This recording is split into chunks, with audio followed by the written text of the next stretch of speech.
नहीं, जनता मेरे साथ थी और जनता ने ये जो विश्वास नगीना बनाया, अगर जनता उस विश्वास को मेरे ऊपर और भरोसा करे, मेरी कार्यशैली पे, मेरे किरदार पे, और यही गठजोड़ अगर उत्तर प्रदेश में बन जाए तो उत्तर प्रदेश में भारतीय जनता पार्टी की जमानतें जब्त हो जाएंगी आने वाले विधानसभा चुनाव में।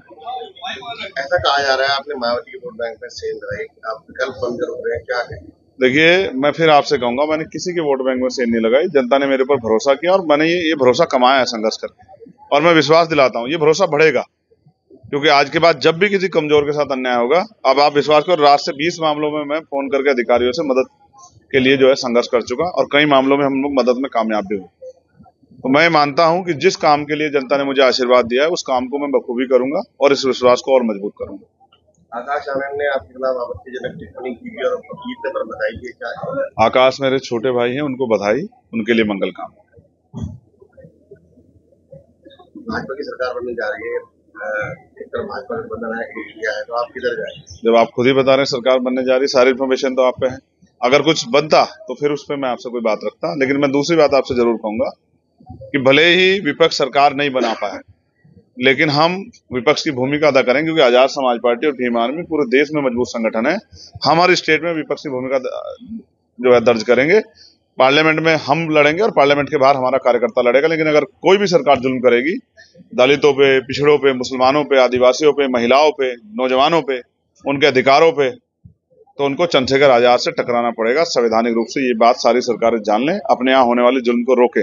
नहीं रोक सकती हैं तो फिर चैन ये ना सोचे कि चैन से कुर्सी बैठेंगी। चंद्रशेखर आजाद मैदान में एक एक जुल्म का हिसाब होगा, और जो जुल्म करने वाला होगा वो जेलों की सलाखों के पीछे होगा। ये बात याद रखना। मॉब लिंचिंग होगी, ना किसी गरीब को पीटा जाएगा, ना किसी गरीब की जमीन छीनी जाएगी, और ऐसा करने वाले गुंडे भी सावधान हो जाएं। ये उनकी भलाई के लिए बता रहा हूँ।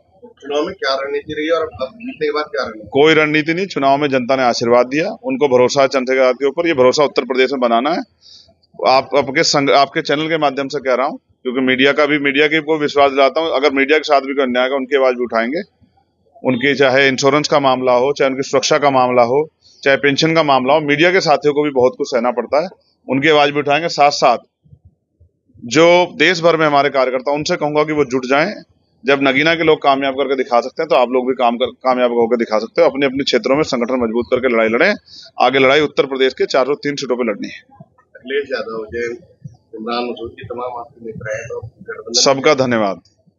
रणनीति वो नगीना के लिए क्या करने का? नगीना के लिए जो करूंगा वो आप रोज देखेंगे, और नगीना के लिए अगर मेरे खून का कतरा भी चुका दूंगा तो पीछे नहीं हटूंगा। नगीना का कर्ज है, जब तक जीवित रहूंगा चंद्रशेखर आजाद की पहचान नगीना से रहेगी, और नगीना के लिए मुझसे जो हो पड़ेगा वो करूंगा। पार्लियामेंट में, पार्लियामेंट के बाहर भी, वहां के किसानों, नौजवानों, गरीबों की हर व्यक्ति की आवाज चंद्रशेखर आजाद। जिसने वोट दिया उसका भी धन्यवाद, जिसने किसी तरह से जिसको गुमराह कर दिया वो मेरे साथ नहीं था, उसका भी धन्यवाद।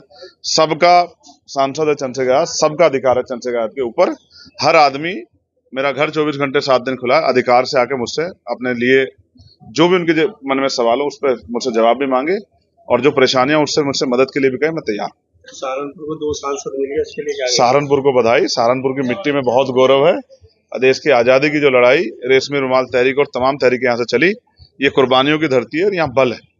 लेकिन नगीना ने भी जो करके दिखाया वो भी सबके लिए संदेश है कि नगीना भी बदलाव चाहती है और उत्तर प्रदेश बदलाव चाहता है। अब 403 सीटों पर मुकाबला करेंगे।